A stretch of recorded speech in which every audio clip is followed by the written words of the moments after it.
네, 여러분 반갑습니다. 이명표 칼럼입니다. 자, 오늘 준비한 경기는 프로토 승부식 83회차. 자, 어제 경기에 이어서 여자 월드컵 예선 경기 두 경기로 준비했습니다. 첫 번째 경기는 132번부터 134번까지 나이지리아와 캐나다의 경기로 준비했고요.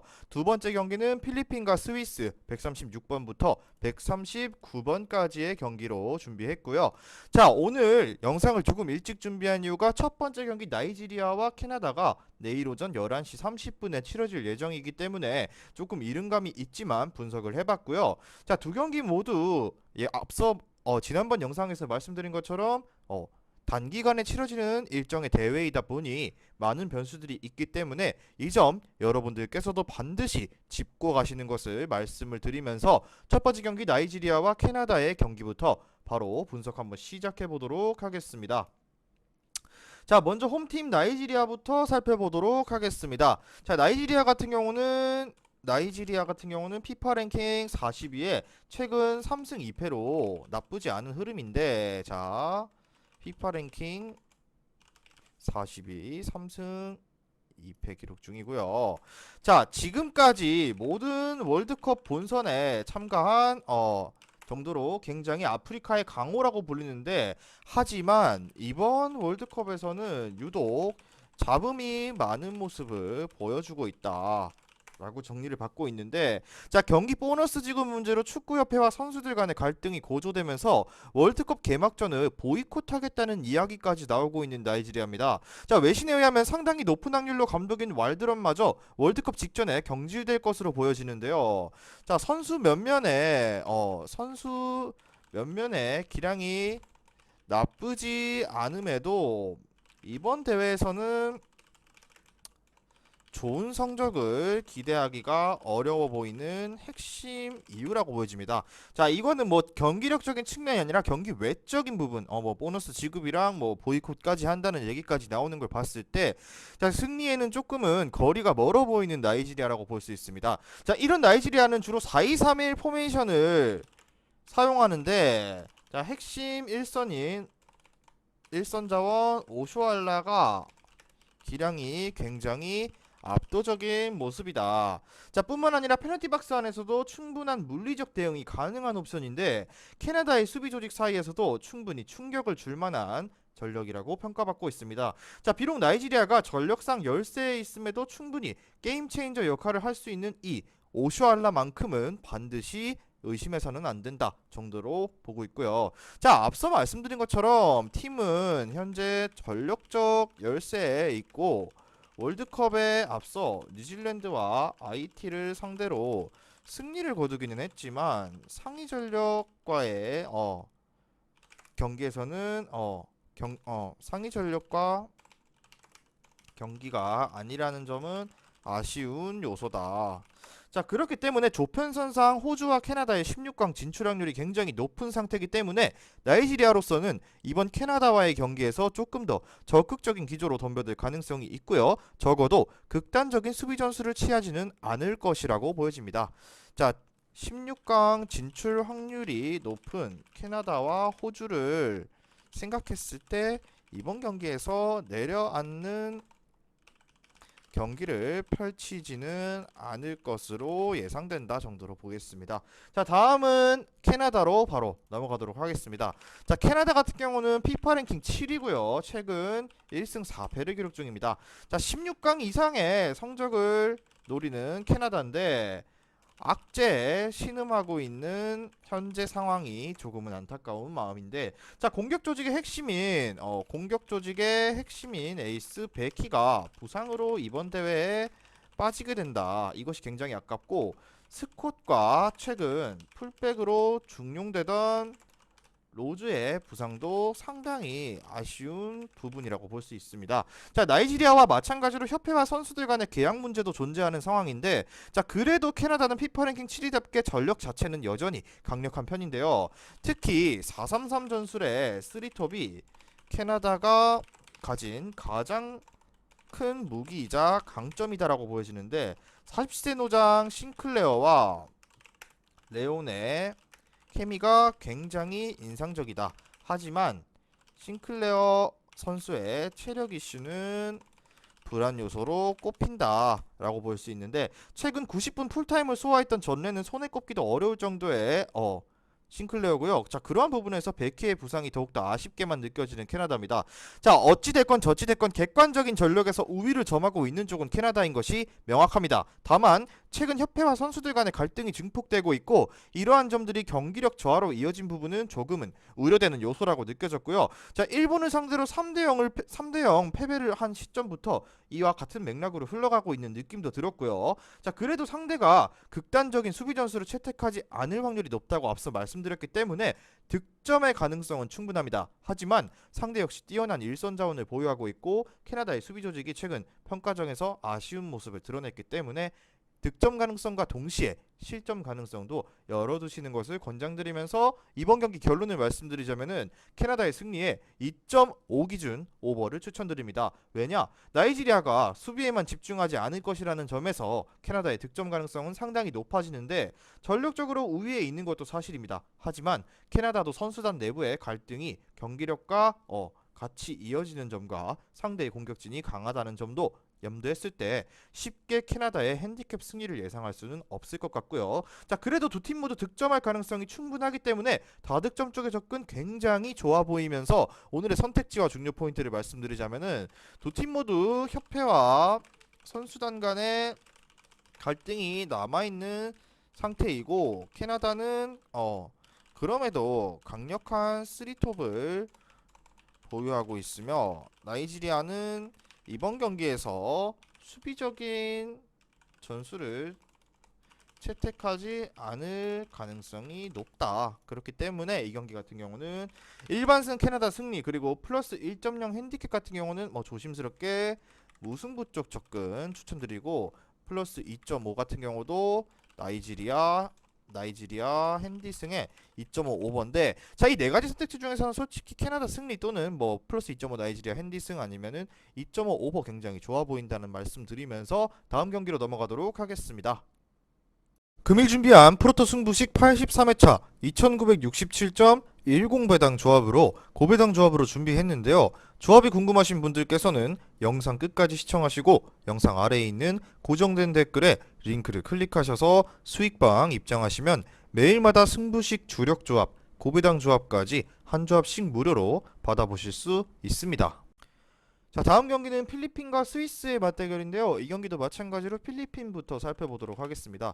자, 필리핀 같은 경우는 현재 피파 랭킹 46위로 피파 랭킹 46위에 최근 4승 1패를 기록 중인데요. 역사상 최초로 월드컵 본선에 진출한 필리핀입니다. 자, 다만 다른 국가에 비해서 전력이 많이 떨어지는 것은 명확한 약점으로 자리하고 있는 필리핀인데 이번 월드컵 우승 예상 배당이 4,000배로 굉장히 높죠. 본선 32개국 중 가장 높은 필리핀인데 자, 16강 진출 배당 역시 101배를 기록할 정도로 사실상 최약체의 전력으로 꼽힌다라고 보여지는 필리핀입니다. 자, 호주 출신의 스타이지치 감독이 이끄는 필리핀이 협회의 지원과 좋은 선수들의 수혈을 통해서 2011년 133위에 있던 랭킹을 월드컵 직전 46위까지 끌어올렸는데요. 대부분의 선수들이 미국 태생이라는 점이 눈에 꼽혔고 이러한 점들을 바탕으로 아시아에서 꽤나 경쟁력을 보인지는 오래된 상태다. 자, 그렇기 때문에 주포 볼드는 호주 리그에서 활약할 정도로 높은 수준의 공격 자원이다. 이것이 유일한 무기라고 볼 수도 있는데 자, 다만 이번 경기 같은 경우는 월드컵 무대고 아시아 무대와 세계 무대의 갭은 굉장히 넓다라는 거 여러분들도 아실 거라 볼게요. 자, 그렇게 봤을 때 냉정한 시점에서 아직 한국과 일본에게도 상대가 안 되는 것이 현실이고 게다가 주로 상대하는 동남아시아의 팀들을 상대로는 강팀의 입장에서 경기를 치러왔기 때문에 상위 전력을 상대로 수동적인 대응을 해야 하는 상황에 어쩌면 낯선 모습을 보일 수도 있는 필리핀이라고 보여졌습니다. 현재까지 동남아의 약체들만 상대했고 이번 국제 무대에서 강팀을 상대하면 낯선 모습을 보여줄 가능성도 높다라고 평가받고 있는데, 자, 플랜 B와 C에 대한 마련이 이루어지지 않았다고 봐도 좋을 것 같고요. 선수비적 기조의 운영에 낯설다는 필리핀, 그리고 실점 이후의 대응에도 유독 취약하다는 점이 필리핀의 문제점으로 꼽히는데, 자, 대량 실점을 동반한 사고를 예상해도 충분히 이상하지 않을 만한 사고가 될 것 같고요. 자, 그렇다면 자연스럽게 스위스로 넘어가도록 하겠습니다. 자, 스위스는 피파 랭킹 22위에 위치하고 있고요. 최근 5경기에서 승리 없이 4무 1패를 기록 중입니다. 자, 극적으로 웨일스를 꺾고 나서 월드컵 티켓을 따내면서 지난 대회 예선 탈락의 아픔을 씻어낸 스위스다 볼 수 있는데, 자, 운이 좋게도 공동 개최국 뉴질랜드가 있는 조에 배정돼서 16강을 충분하게 노려볼 만한 스위스인데, 이러한 스위스는 4-3-3의 포메이션을 주로 사용한다. 그런데 자, 욤과 바흐만이 버티고 있는 일선이 제 역할을 충분히 해주고 있는 상황에서 이 둘은 월드컵 티켓을 따낸 지난 웨일스전에서도 한 골씩을 기록했다는 점은 굉장히 눈여겨볼 만한 기록인데, 자, 그리고 아스널 출신의 주장 벨티가 후방에서 든든하게 볼 점유와 수비를 잘 책임져 주고 있기 때문에 전체적인 스쿼드의 밸런스가 잘 짜여져 있는 스위스인데, 전체적인 전력이 필리핀보다 훨씬 우위에 있다는 점은 확실한 팩트고요. 다만 상대적으로 약한 팀들과 경기를 많이 해보지 않았기 때문에 지배적인 경기에서 어떤 모습을 보여줄지는 물음표가 남는 상태다. 자, 상대가 본선 최약체인 점 때문에 높은 핸디캡의 기준점이 주어졌는데, 이를 극복할 득점력을 보여줄 수 있을 것으로는 솔직히 조금은 의문이 들고요. 당장 올해 2월 필리핀이 웨일스에게 1-0으로 패배한 것을 보아도 쉽게 다득점을 기록할 수 있는 팀은 결코 아니라는 것을 알 수 있기 때문에, 그렇기 때문에 자연스럽게 결론으로 넘어가자면 스위스 승리 쪽에, 그리고 3.5 언더 쪽까지 추천드리겠습니다. 왜냐? 자, 필리핀이 최약체일지라도 스위스 역시 강력한 팀들의 반열에 들기는 조금은 애매한 팀이고, 당장 한국보다 세계단이나 낮은 처지의 스위스다, 뭐 이런 상대적인 모습도 중요하죠. 자, 그렇기 때문에 전력의 차이로 핸디캡이 높게 부여되었지만 스위스 선수들이 이를 극복할 여지는 조금은 낮아 보이는 게 현실이다. 자, 특히 극단적인 수비 전략을 상대로 경기를 해본 경험이 많이 없다는 것은 어쩌면 불안 요소로 꼽힐 수도 있고요.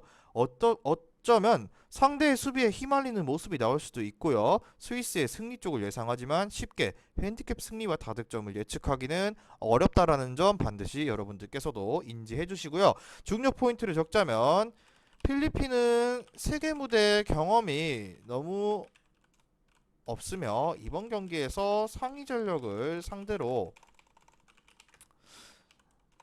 어떤 전술을 준비할지도 미지수인 반면, 스위스 역시도 하위 전력을 상대로 강한 모습을 보여오지는 않았습니다. 그렇기 때문에 이 경기 같은 경우는 뭐 일반승은 스위스 승 가대 플러스 1.0 핸디캡을 부여받았지만 이것도 일단은 마이너스 핸디승을 스위스로 찍긴 하겠지만 확실히 리스크는 있다라는 점 여러분들도 인지해 주셨으면 좋겠고, 플러스 2.5 같은 경우는 필리핀 쪽, 그리고 3.5 언더 쪽 접근 주력으로 삼는 것 추천드리면서 오늘의 월드컵 예선, 여자 월드컵 예선 2경기 분석은 여기까지 하고 마무리를 해보도록 하겠습니다.